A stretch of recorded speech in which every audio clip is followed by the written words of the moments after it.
ಅವಾಚ್ಯ ಶಬ್ದ ಪದ ಬಳಕೆ ಮಾಡಿದ್ರು ಅನ್ನುವಂತಹ ಕಾರಣದಿಂದ ಸಿಟಿ ರವಿ ಅವರ ಮೇಲೆ ಒಂದು ಕಡೆ ಲಕ್ಷ್ಮಿ ಹೆಬ್ಬಾಳ್ಕರ್ ಅವರು ದೂರನ್ನ ದಾಖಲಿಸಿದ್ದಾರೆ. ಹೀಗಾಗಿ ಈ ಒಂದು ಕೇಸ್ ಹಾಗೆ ಇನ್ನೊಂದು ವಿಚಾರದಲ್ಲಿ ಸಿಟಿ ರವಿ ಅವರ ಮೇಲೆ ಹಲ್ಲೆ ಯತ್ನ ಆಗಿತ್ತು ಅನ್ನುವಂತಹ ವಿಚಾರದಲ್ಲಿ 2 ಕೇಸ್ಗಳು ದಾಖಲಾಗಿರೋದು. ಈ ವಿಚಾರಕ್ಕೆ ಸಂಬಂಧಪಟ್ಟಂತೆ ಲಕ್ಷ್ಮಿ ಹೆಬ್ಬಾಳ್ಕರ್ ಅವರು ಇನ್ನು ಸಿಟಿ ರವಿ ಅವರು ನಾನು ಆ ಮಾತನ್ನು ಹೇಳೇ ಇಲ್ಲ ಅಂತ ಹೇಳ್ತಾ ಇದ್ದಾರೆ. ಹೀಗಾಗಿ ಆ ವಿಚಾರದಲ್ಲಿ ಆಣೆ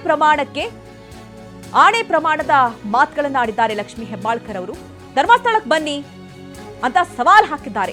ನೋಡಿ, ಸಿಟಿ ರವಿಗೆ ಲಕ್ಷ್ಮಿ ಹೆಬ್ಬಾಳ್ಕರ್ ಅವರ ಸವಾಲಿದು. ಧರ್ಮಸ್ಥಳ ನನ್ನ ಪಕ್ಕದಲ್ಲೇ ಇರೋದು, ಹೋಗ್ ಬರ್ತೇನೆ ಅಂದಿದ್ದಾರೆ ಲಕ್ಷ್ಮಿ ಹೆಬ್ಬಾಳ್ಕರ್. ನೋಡಪ್ಪ ರವಿ,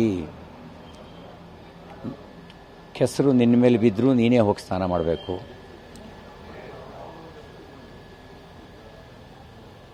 ಕೆಸರೇ ಬಂದು ನಿನ್ನ ಮೇಲೆ ನೀನೇ ಹೋಗಿ ಕೆಸರಿಗೆ ಬಿದ್ದರೂ ನೀನೇ ಸ್ನಾನ ಮಾಡಬೇಕು. ಸಾಧ್ಯವಾದಷ್ಟು ಕೆಸರಿಂದ ದೂರ ಇರು ಅಂತ ಹೇಳಿದರು. ಹಾಗಾಗಿ ನಾನು ಏನೂ ಪ್ರತಿಕ್ರಿಯೆ ಕೊಡೋಕ್ಕೆ ಬಯಸಲ್ಲ.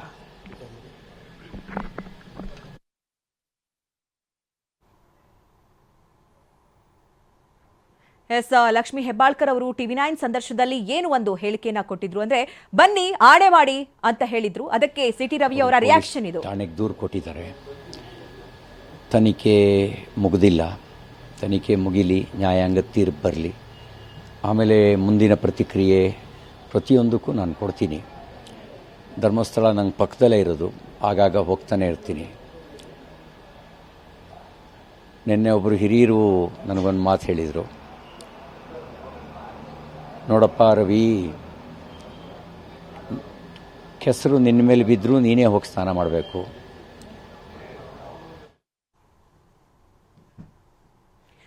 ಲಕ್ಷ್ಮಿ ಹೆಬ್ಬಾಳ್ಕರ್ ಅವರ ಹೇಳಿಕೆಗೆ ಸಂಬಂಧಪಟ್ಟಂತೆ ಈಗ ಸಿಟಿ ರವಿ ಅವರ ರಿಯಾಕ್ಷನ್ ಇದು. ಅಂದ್ರೆ ತನಿಖೆ ಆಗಲಿ, ತನಿಖೆ ಆದ ನಂತರದಲ್ಲಿ ಎಲ್ಲದಕ್ಕೂ ಕೂಡ ಉತ್ತರ ಕೊಡ್ತೀನಿ ಅಂತ ಹೇಳಿದ್ರು. ಮತ್ತೆ ಕೆಸರು ನನ್ನ ಮೇಲೆ ಬಿದ್ರು, ನಾನೇ ಕೆಸರು ಮೇಲೆ ಬಿದ್ರು, ನಾನೇ ಸ್ನಾನ ಮಾಡಬೇಕು ಅಂದ್ರೆ ಈ ಮೂಲಕ ನಾನು ಯಾವುದೇ ರೀತಿ ಈಗ ಹೇಳಿಕೆಯನ್ನ ಕೊಡೋಕೆ ಹೋಗೋದಿಲ್ಲ, ಎಲ್ಲ ತನಿಖೆ ಆಗಲಿ ಅನ್ನುವಂತಹ ವಿಚಾರವನ್ನ ಸಿಟಿ ರವಿ ಅವರು ಹೇಳಿದ್ದಾರೆ.